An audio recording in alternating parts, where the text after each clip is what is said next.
Good morning, everybody. We're here at the Cannes Lions Festival in the Radisson Blu, and we're about to interview Mike Cooper, Global CEO for PhD. So Mike, how are you? And how's PhD been for the last 6 months? It's been a busy time, lots of things going on. Yeah, it has been an awful lot going on. So I guess the highlights for us have been we've been growing our relationship with Unilever, which is our largest client globally.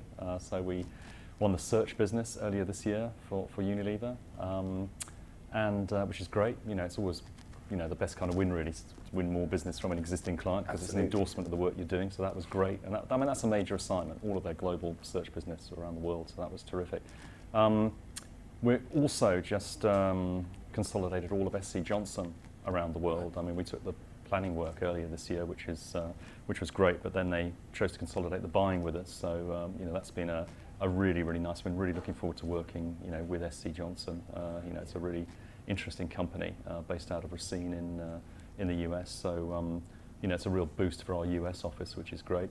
We've got new management as well in the United States with Nathan Brown, and we brought in a fantastic head of communications planning there, Will Wiseman, who unusually is an American.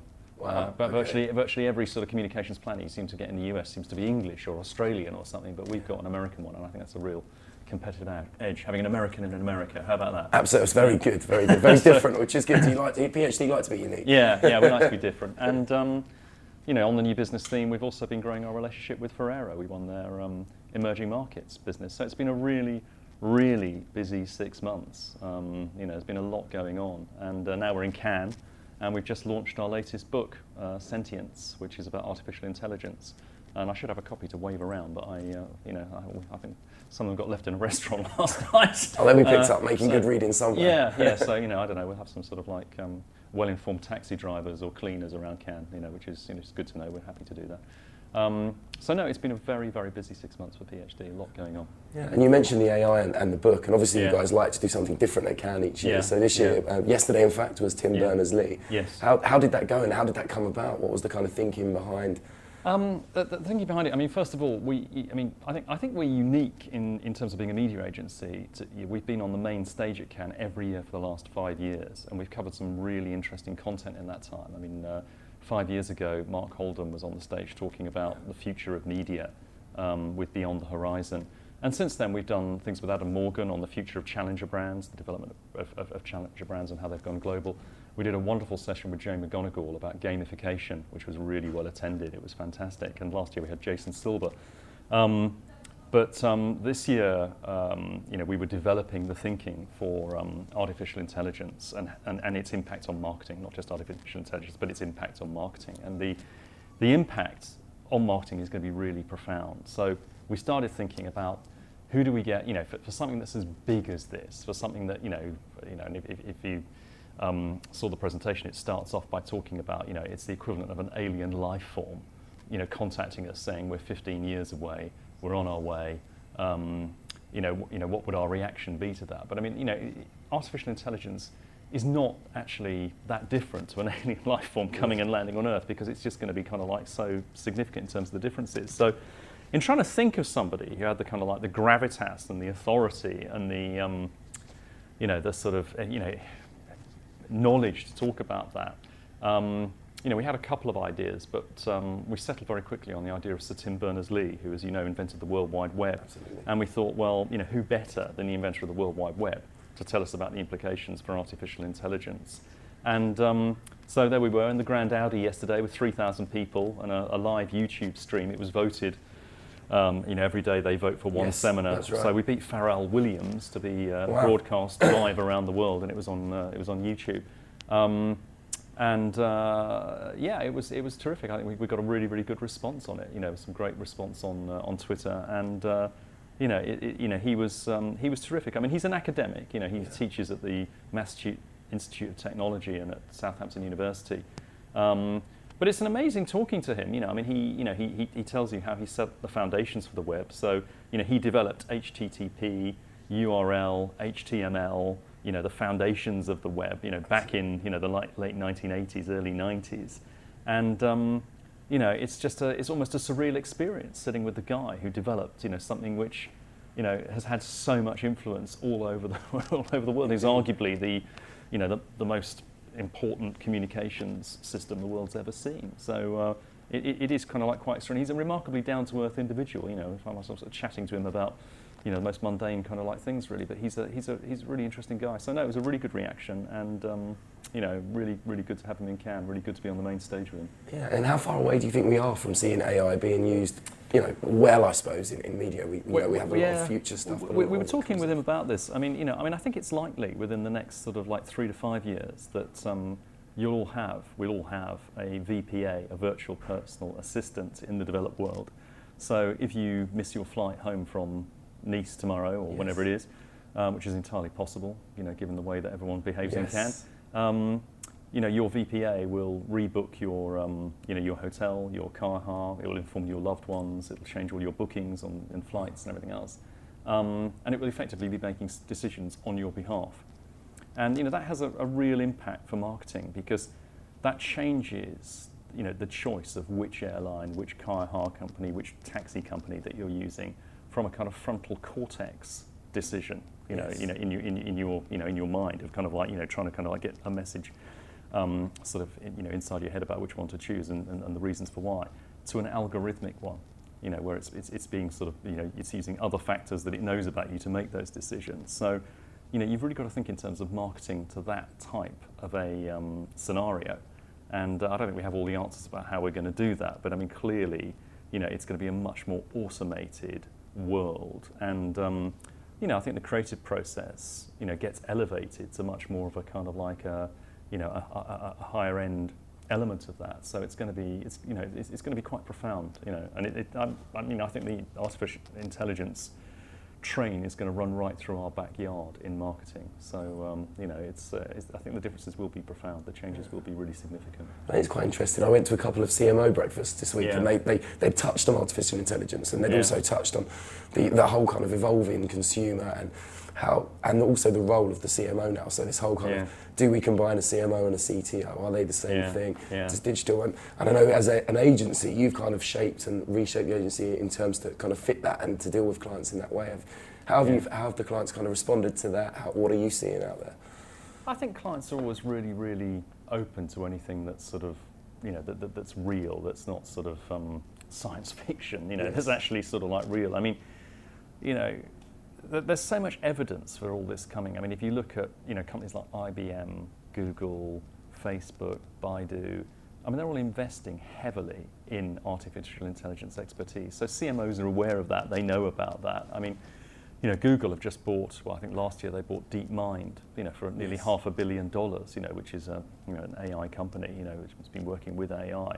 And all of those companies I just mentioned have been hiring talent. I mean, IBM in many ways is the big daddy of them all, because you know, they developed you know, a computer system called Watson a few years ago, which you know, won the game Jeopardy by crunching old episode questions, and is now working on medical reports, sort of, you know, developing kind of like, you know, knowledge about medical reports, so, you know, and sort of treatment. So, you know, it's very real, this thing. You know, it's not sort of like, you know, something that's sort of, you know, is really, really far out there. I mean, I think, you know, the changes are really going to start affecting us very soon. And I mean, you're already starting to see that with, you know, programmatic and, you know, micro decision making being made automatically.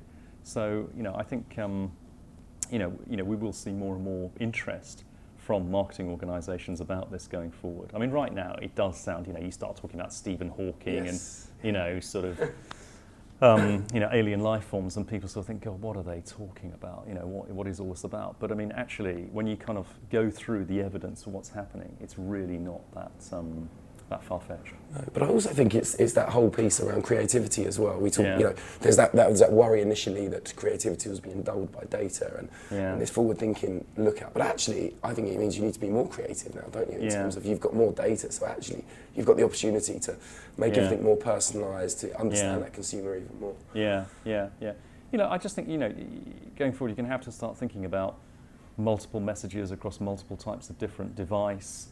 You know, in different sequences, and you know, I mean, every time there's been new technology, you've had new opportunities for creativity. If you just sort of think of, you know, the creative opportunities that social media has provided, you know, if you think about, the opportunities that, just mobile phones provided in the first place. I mean, whenever there is new technology, or even television or whatever it happens to be, there are always opportunities for creativity, and I think this will be no exception. In fact, this might be kind of like, something kind of pretty glorious in terms of creativity. But exactly how that kind of works out yet, we're going to have to see, I think. Yeah, and how easy do you think the industry will embrace it? Because all these technologies come in, and you often have that worry. Mobile being the classic example.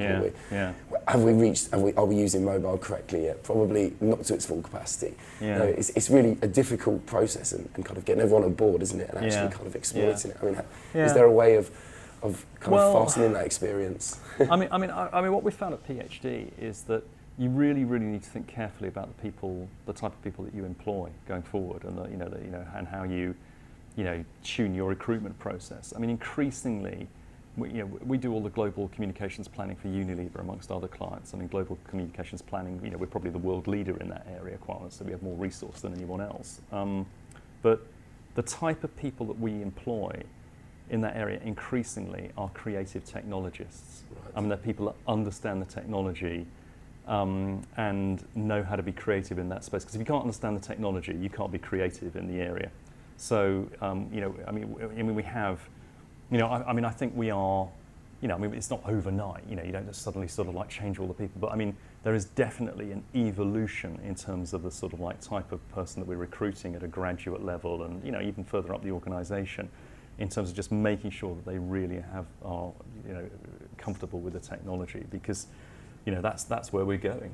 Yeah, and that's quite a tough one as well, trying to find that talent. And it really kind of is. Embrace that talent, and from a young age as well. Have you kind of got a system in place that kind of tries to scout out the best? Because obviously you're competing, and those sort of people are the people that are going to be lured by the Facebooks and the Googles and the Twitters. The thing is, once you have a few of them, once you've recruited a few of them, that starts to change the culture of the organisation a little bit, and it doesn't, not for the worst or anything like that, but I mean, it does mean that, you've got people that have a sense of what they're looking for, so they know who it is they're trying to hire. So it kind of snowballs. It's a sort of virtuous circle in a way.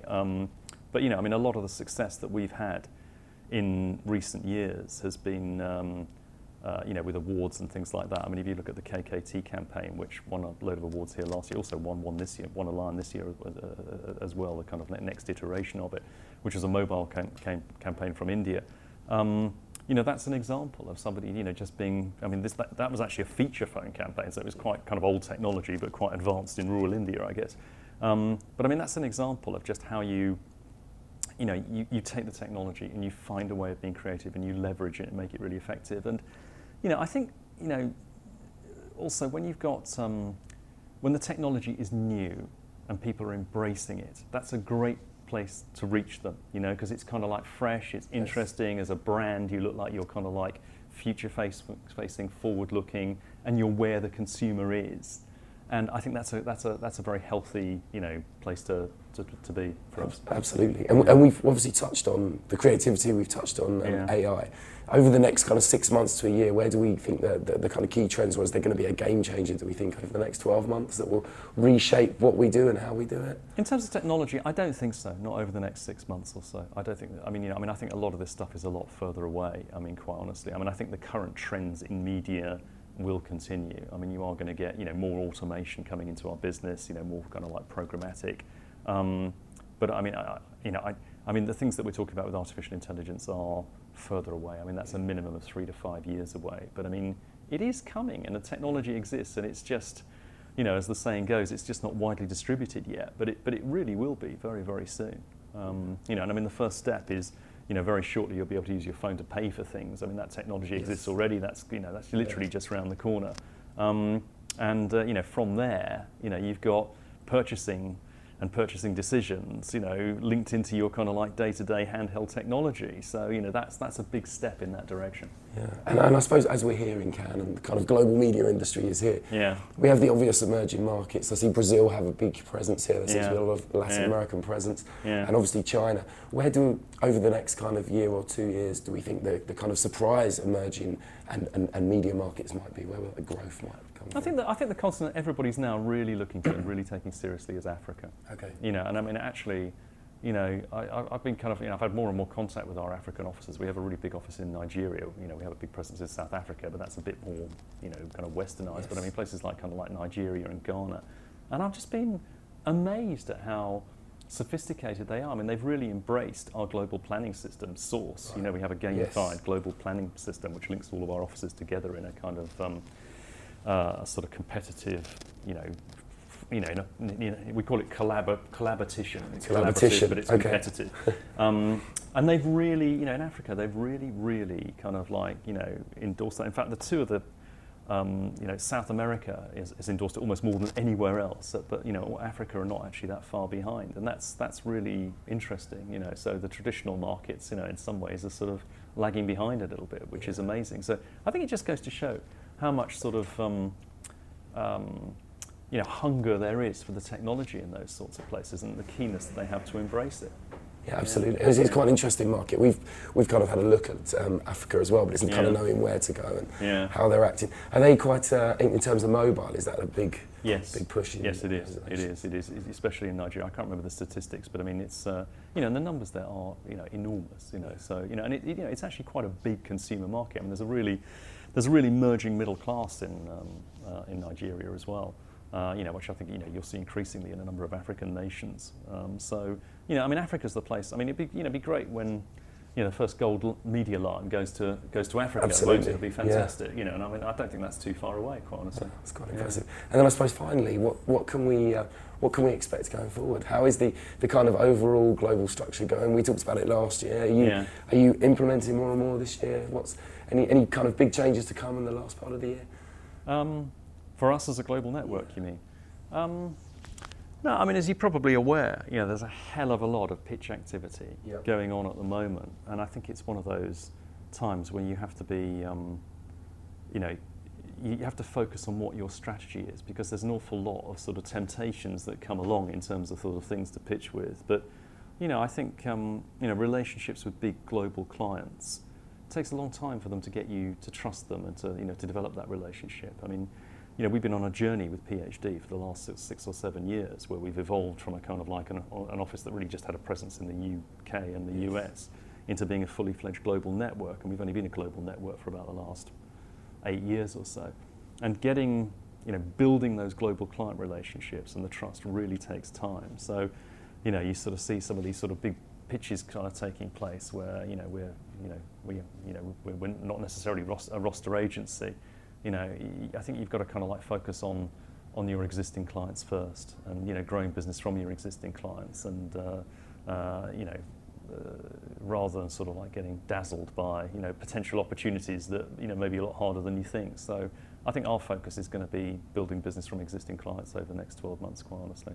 But we're in a very, very good place as a network right now. In terms of the quality of the work, in terms of the momentum, in terms of the talent, which is the most important thing of all. Yes. And with this positioning that we have as being focused on communications planning, focused on technology, focused on thought leader pieces, because I do think it's very, very important to have an opinion about things and to be ahead of what's kind of like coming down the road.